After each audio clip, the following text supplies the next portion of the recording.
Welcome to my review of the DW8700C and generally a video on the DW8700. This model was introduced in August of 1996. Between 1994 and 1996, one of the things that Casio was doing is they were upgrading a lot of their pre-existing models and introducing new models and really switching everything over to the new electroluminescent backlight technology. And some models got discontinued. One example of a model that was upgraded is the DW5600C-1, which always had a stainless steel screwback case, and that became the DW5600E, which had a urethane resin case. So they made other alterations as opposed to just upgrading to electroluminescent backlight. They also took the opportunity to change the case from stainless steel to urethane resin. The DW5900 was canceled. You didn't see that again. When it came to the DW6000, which was a pretty complicated, that was also introduced in 1990 with the DW5900, and it was pretty complicated. It had a digital tachymeter, chronograph, complex, like racing thousandths of a second chronograph. It had 3 buttons on each side. So what Casio did apparently was they took the look of the DW6000 and copied the look, and that's what you've got here with the DW8700. It looks like a DW6000, but it's actually much more simplified as far as the functionality goes, and it does have the electroluminescent backlight technology and flash alert, and it's pretty much the exact same functionality that you have in a DW5600E. What's interesting is that inside of Japan, in the Japanese domestic market, there were very few different models released. This was at a time when G-Shocks were more popular overseas than they were in Japan. That all changed, later on into the 90s. By the time you get to 1999, it's like a whole different scenario. G-Shocks are more popular in Japan than the rest of the world. But anyway, the history of the G-Shock models sold overseas is not very well documented, and it requires quite a bit of digging. One of the things that I didn't notice straight away, I got this particular version from an eBay seller, secondhand, essentially new old stock condition, except some of the packaging was missing. So this might be the original box. I say might because it says DW8700C 3V, and this, from the other historical, other digging that I've done, this appears to be a 6V rather than a 3V. So I'm not sure if maybe the seller at one point had all 3 versions and then they didn't know which box to put which one back into, and so they ended up putting this 6V in a 3V box and selling it to me. I'm not sure. I also got the manual with it, module 1548. This display stand, however, is an aftermarket. This is not the original display stand. There was a display stand. Essentially, when you looked in this window here, you would see the bottom of the display stand, and it would have the model number and stuff. So I don't have the original display stand. The seller lost it, I guess. What I want to do now is show you some of the stuff that I discovered online. This is actually one of 3 different versions of the DW8700C, and they were only sold overseas.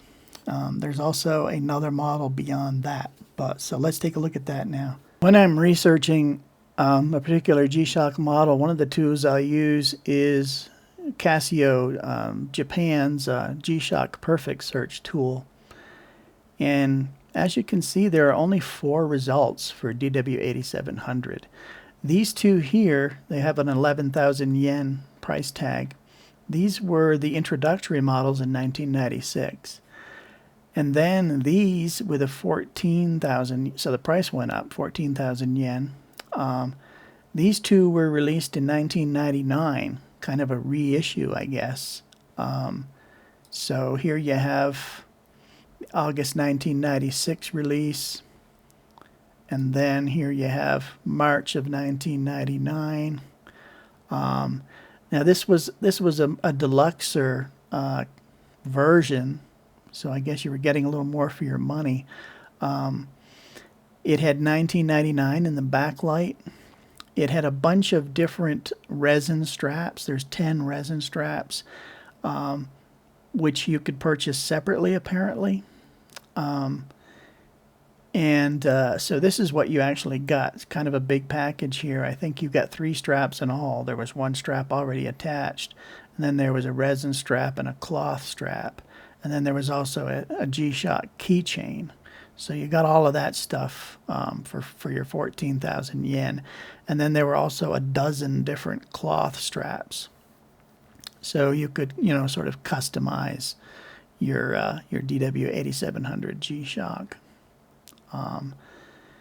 So like from the late 90s through the 2000s, Casio was able to sell stuff like this in Japan because Japanese G-Shock fanaticism was, a lot higher, and people would just pay more for all that extra goodies and stuff. But anyway, another tool that I use is Pack Parts, which is in California, packparts.com, and they've been selling parts for Casio G-Shocks since the beginning, just about, I think. So if you do a model search in Pack Parts, it'll call up, the different versions. Now, they don't have any pictures, which is regrettable. So that was difficult to piece together. But what I've got is a DW8700C, and this was not sold in Japan. That's why it's not in the Casio Perfect Search tool. And I can see that there were 3 different versions. There was a 2V, 3V, and 6V. Normally, with Casio, their color codes, a 2 would be a bluish color, a 3 would be greenish, and a 6 would be purplish. So, the one that I have really looks like a 6V. It's, a definite purple color. So another source of information are Japanese auctions and Japanese blogs. And, here's one that I found. This looks very much like the one that I have, and it's being advertised as a 2V. If you look up here, it's being sold as a 2V. And you see on the tag here, it says 2V. It's showing the same packaging that I have. However, they have the original display stand as well that came with the watch. So I don't know, is it really a 2V or not? Now here's someone selling as a 6V, what appears to be the same, this is purple lettering on a dark non-translucent bezel, but it does have a translucent strap, and the strap appears kind of greenish, and the strap also has these wrist conformer like devices up here, which mine does not have. So I don't know if this is a European version and I have a US version. I don't know what's going on there. It's kind of confusing. Here's somebody, again, I think this is in Japan. It's translated, and they're saying that this is a 6V, and that, appears to be the original purple lettering. And they explain somewhere. They explain it's an overseas model. The belt is of a purple marble of a skeleton. Skeleton means that it's translucent. It kind of looks like an X-ray image, you know, where you see your skeleton through the X-ray. I think that's kind of what happens with the Japanese translation. Marble means that it's kind of like a camo pattern. It's a mixture of different colors rather than, you know, one solid color, which is kind of weird to do with a jelly resin. They say it was exchanged for a general purpose belt by yours truly, in other words. So they actually added their own strap, which is a solid purple. This is not the original strap. Let's go to some more. Again, here's somebody. They claim that this is a DW8700 C-6V. So I'm getting, you know, a lot more support building up here for the probability that what I have is a 6V that was accidentally put in a 3V box. And this one also, again, has these wrist conformer things. Now, in order to take these off, or put them on, these have different screws. If you remove these and then you put the screws back in, they stick out because these screws have a long shoulder on them, like a 1.5, 2 millimeter shoulder, in order to accommodate this wrist conformer. And the screws on mine do not stick out, which suggests that mine did not come with these originally.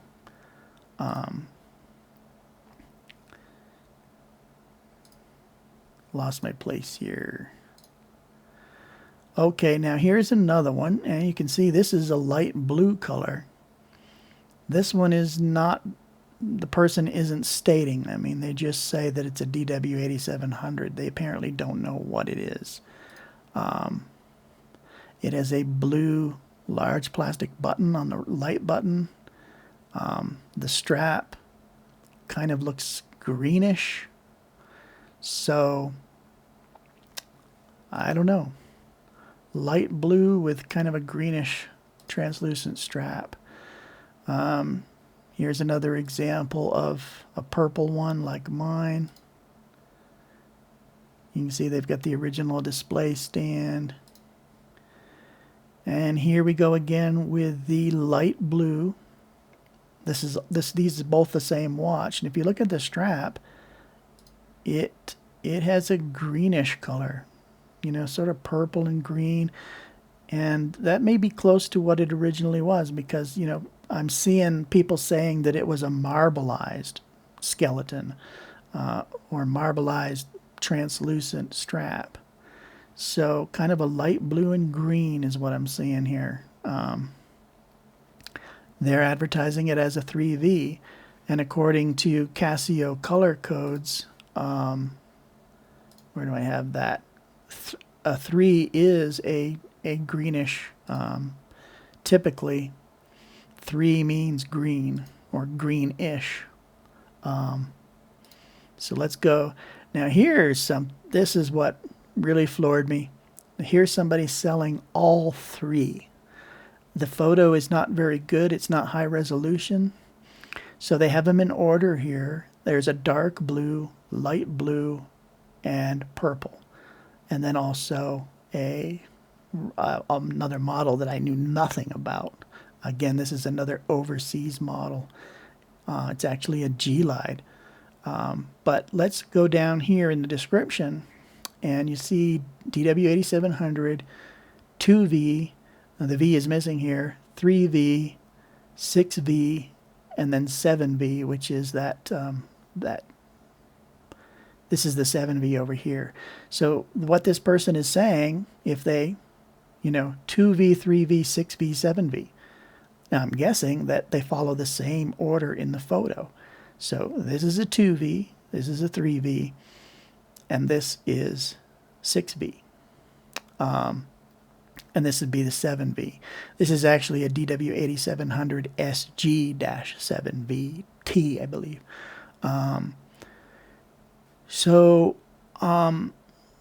that would seem to suggest that going by the color codes, the 2V is blue. So the jelly resin is probably you know, a bluish to purple, marbleized, I don't know. This is the 3V, which is confirmed by some of these other photos here. You know, here again, light blue with a greenish color strap, which would go along with 3V. You know, generally Casio G Shocks with the dash 3 are greenish. So I would surmise that probably this has a greenish combination of colors in the strap. And the bezels are all solid. They're not translucent. So this is all three versions. I mean, based on everything that I've put together, I think this is probably accurate. So what I have is a 6V that was shipped to me in a 3V box. And I think the seller said that they weren't sure that it was the original box or not. So, yeah. Now this other one over here, I was really surprised to discover because it's an overseas model. I knew nothing about it. Maybe of, I would think that it would probably would have been the spring of 1997 that this would have been released, but I don't know. It is a G-Lide, and apparently it was a Hawaii limited. And there's even a video on YouTube, DW8700 SG-7V G-Lide Hawaii limited. This person kind of does a restoration of it. They say model year 1996. I don't know because, you know, the DW8700 first began in August of 96, and typically the G-Lide, you know, it would be a spring G-Lide, and that would generally be the following spring, you know, I mean,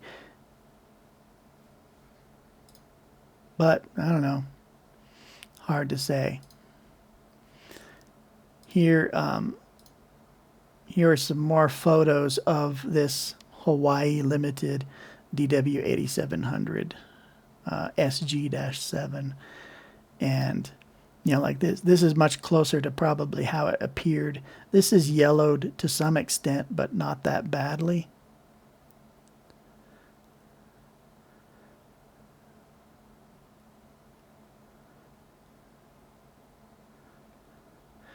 DW8700 SG-7VT.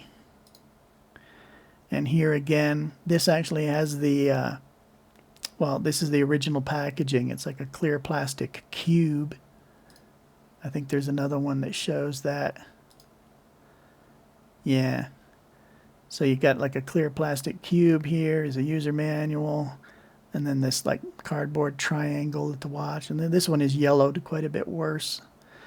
You can also see that there was G-Lide in the backlight.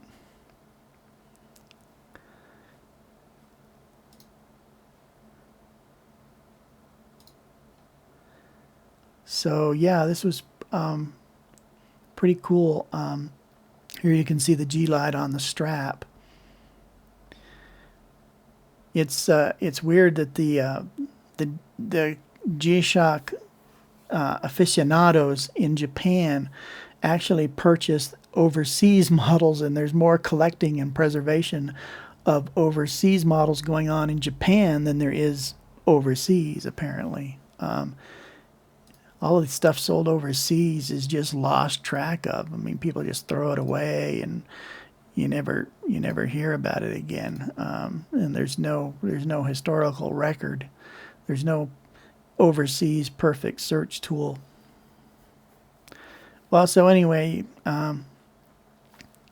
yeah, the history it turned out to be a lot more interesting than I thought, and I don't even know if this is the full extent of the different DW8700 models that were sold overseas, you know, from 1996 until 1999. I mean, there could be a whole bunch more that I don't know about.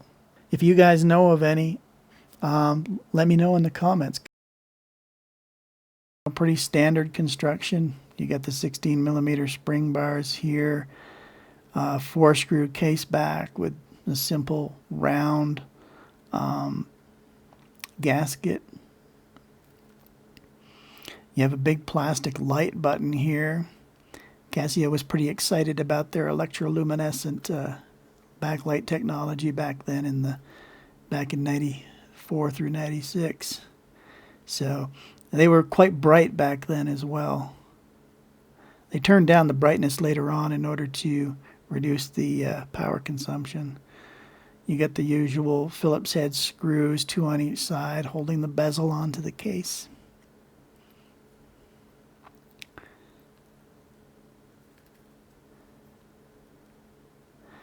You've got the old style cast buckles, Casio Japan, made in Korea at that time. So here it is on my wrist.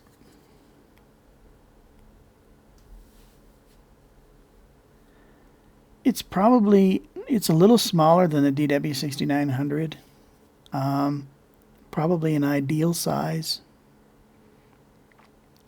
There's no problems as far as comfort goes. I'm probably wearing it a little too tight. There's not a lot of extra strap. I think this is one of those situations where you can't find quite the right adjustment on the strap. It's either a little too loose or a little too tight. For me, for somebody else, it's just right. Yeah, so I prefer the buckle to be right over here and have a little longer strap. But I guess Casio G-Shock straps are all the same size. It's just the height of the watch body that makes a difference. So the illumination is fairly simple. You got a nice big button over here on the right side. Not quite as convenient as a front-facing light button, but fairly convenient given its size. As I mentioned before, in 1996, you had bright electroluminescent backlights back then.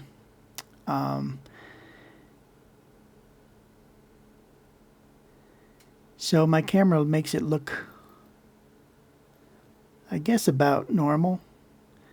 It was much more bluish back then, brighter and more bluish back in the mid-90s.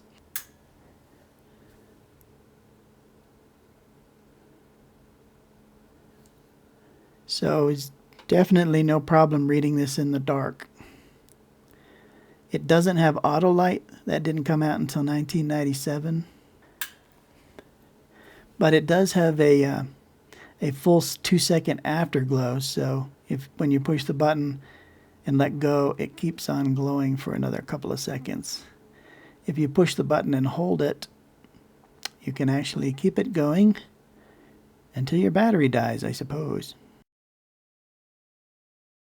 Time to get personal with the DW8700. It's not all that complicated of a module. The functionality isn't very complicated. There are 2 buttons on each side. 3 of the buttons, the 2 on the left and the 1 on the upper right, are recessed quite a bit, and they're difficult to operate.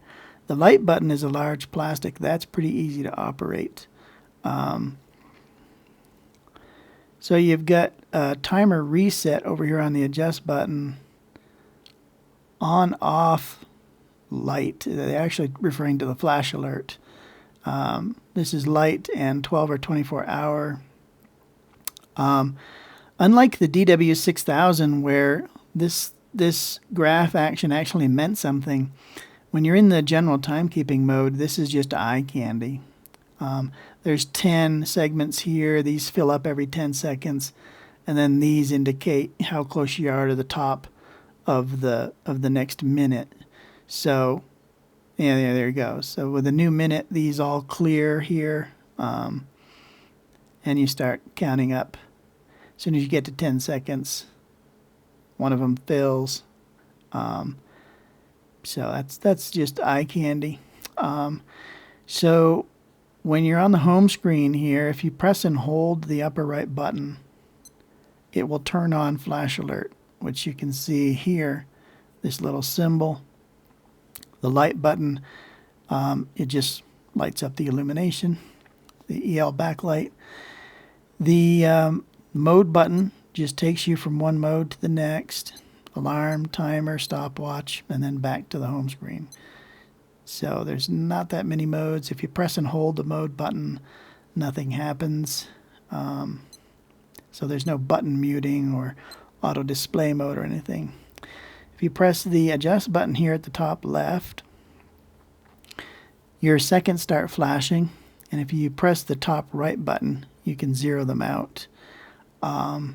If you press the light button, that's how you switch from 24-hour time format to 12 hours. So there's a PM indicator there. And you can do that at any point when you're in the general settings adjustment mode. So pressing the mode button takes you to whatever's flashing you can adjust, but you can't go up and down using the two right side buttons. You can only go up using the top right. If you press and hold it, you can speed scroll, so you can go, around the clock dial. Same thing with the minutes. You can only go up using the top right button, start stop button, and you can adjust those.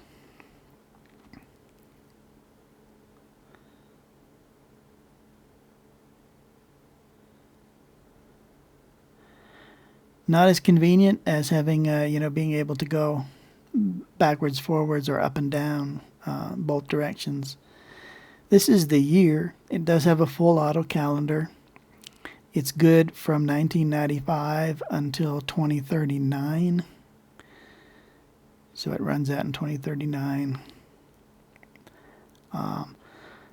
Full auto calendar. See, I went too far. That means I got to go all the way around again. Full auto calendar means that you can pretty much set it and forget it. It automatically knows how many days there are in the month, when the leap years are. It automatically adds the 29th day in February. It automatically knows what day of the week it is, as long as you have the year, month, and day of month set correctly. So I'll press the mode button again, bottom left, and you can do the same thing with your month and your day of month, and then we're back to the seconds. So that's all there is for the settings. Let's go to the next mode. The first mode is actually the alarm mode, which is kind of weird. Alarm's usually near the end. It just has one single multifunction alarm, kind of like the DW6900. So if you press the top right button here, this symbol indicates that the alarm is turned on. Press it again. This symbol indicates that the alarm is off, but the chime is on. Hourly chime. Now you've got both, so you've got both the alarm and the chimer turned on. Now everything is shut off. If you press and hold the adjust button, it turns the alarm on, and the hours are flashing. So if the light button does nothing. You can only go up pressing the start stop button. So there's 7 a.m. Then press the mode button on the bottom left here, and this allows you to adjust the minutes. And again, you can only go in one direction, so you have to go all the way around if you miss your desired minute.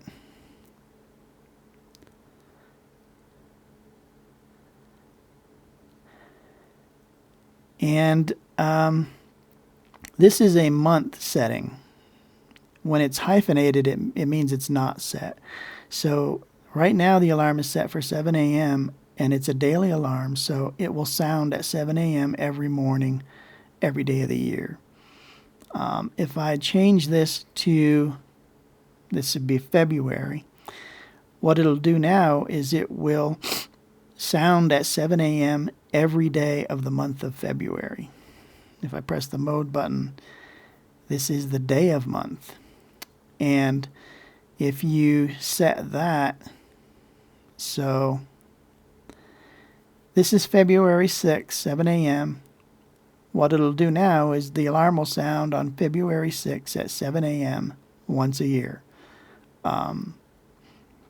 That's useful for anniversaries, but you've only got one of these alarms, so if you set it for an anniversary, you won't be able to use it for, you know, like a daily wake-up.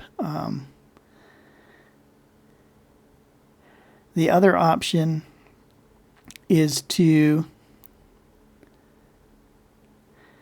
hyphenate the month and just have the day of month, in which case the alarm will sound on the 6th day of every month, 12 months, 12 times a year. You know, once a month, 12 times a year. I don't know what that would be useful. A bill reminder, perhaps. But again, when you have multifunction alarms like this, you kind of want to have 3, 4, 5 of them rather than just one.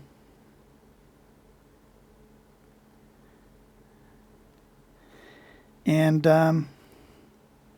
that's all of the settings that are available for the alarm. As far as testing the alarm goes, maybe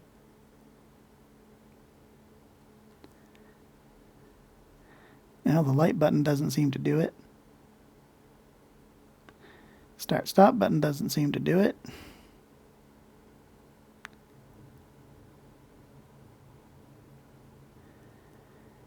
It would seem that perhaps, and this is highly exceptional, there is no alarm test option. Now let's take a look at the countdown timer, which is the second mode. Very similar to, probably identical to the DW6900. The operation is, the start stop is up here. I have it currently set for 5 seconds and flash alert is turned on. So now it's counting down. And you can see this beeping goes on for 10 seconds along with the flashing of the backlight. You can press any button to stop it, and it will automatically reset. While it's counting down, you can also stop it with a start-stop button and restart it. Or you can stop it and reset it using the adjust button. So it has an additional feature as well. So I press the adjust button. You can see the hours are flashing. You can set this by hours and minutes and seconds. Hours, minutes, and seconds. And a lot of people like that. Can't go backwards and forwards, can only go forwards. So it's a 24-hour countdown timer. You can set it when it's set to all zeros, that's equivalent to 24 hours. So here's where you can set the minutes, and the seconds are set to 5, and pressing the start stop button, you know, take it up. All right, so when you're adjusting the timer and you press the light button, you see the little word auto there. That's auto repeat. So I'll press the adjust button to go out of the adjustment and start stop. So now when it gets to 0, you get a quick alarm and then it starts counting down again. And it'll just keep repeating like this indefinitely, I guess.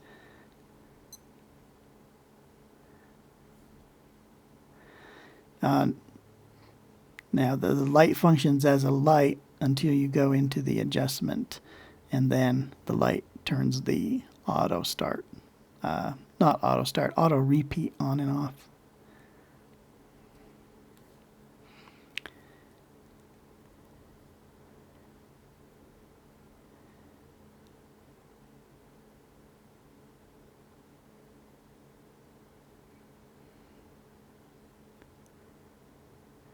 Okay. So here's an example of, using it as a 24-hour countdown. When it's set to all 0, you hit the start-stop button, and it counts down from 0 like it's 24 hours. Now let's look at the third and final mode, the stopwatch mode. 3 presses of the mode button down here on the bottom left takes you to the stopwatch mode. It does show you your current time of day here. This is a bone stock stopwatch mode. It's a 24-hour stopwatch. When you get to 23 hours, 59 minutes, and 59.99 seconds, it starts over from 0. So 24 equals 0. So for the first 60 minutes while you're running the stopwatch, these are the hundredths of a second, these are the seconds, and these are the minutes. When it gets to 60 minutes, the hundredths of a second disappear, and it shows you seconds, minutes, and hours. So you only see the hundredths of a second for the first 60 minutes, which is fine because the watch is only accurate to half a second a day, so you're not really going to have hundredth of a second accuracy once you get beyond an hour anyway. So this starts and stops, and you can resume using the start-stop button, and it just takes up where it left off. You can also do split times using the adjust button, and you see the little word split here. Now this freezes the display, but you see the flashing indicators here. It means that the stopwatch is continuing to run in the background. And you can keep doing these splits or lap times as much as you want, but there's no memory, so you'll have to write the numbers down. You can also do first and second place finish by pressing the adjust button for first place and then the start-stop button for second place. And then you have your first place finish time frozen here. And when you press the adjust button, it shows the second place time. And then if you press the adjust button again, it resets it to 0.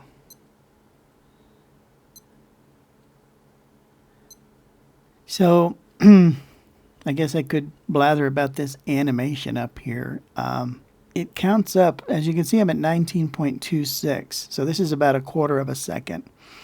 What this does is it fills up during the first half of a second, and then it clears out during the second half. So if you see it, halfway full like this, that's a quarter of a second, and then this would be half of a second. And then as it clears out, it would be 3/4 of a second. It's kind of weird. Yeah, so here's 19.8, a little over 3/4 of a second. So 3/4 of a second would be right here, and it clears out towards the top of the second and switches to the next second. And when you're using the countdown timer, it works in reverse. So it's kind of like measuring 20ths of a second.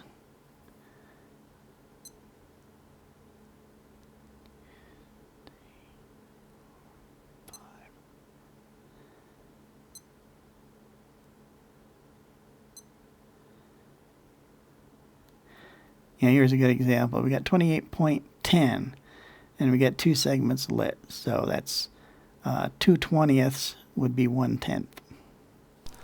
So that's all I have on the Casio G Shock Dw 8700C. I believe it to be the DW 8700C-6V. Not absolutely sure, but I think that's what it is. I really enjoyed researching this because I discovered that Hawaii Limited version of the DW 8700C that I had never known existed.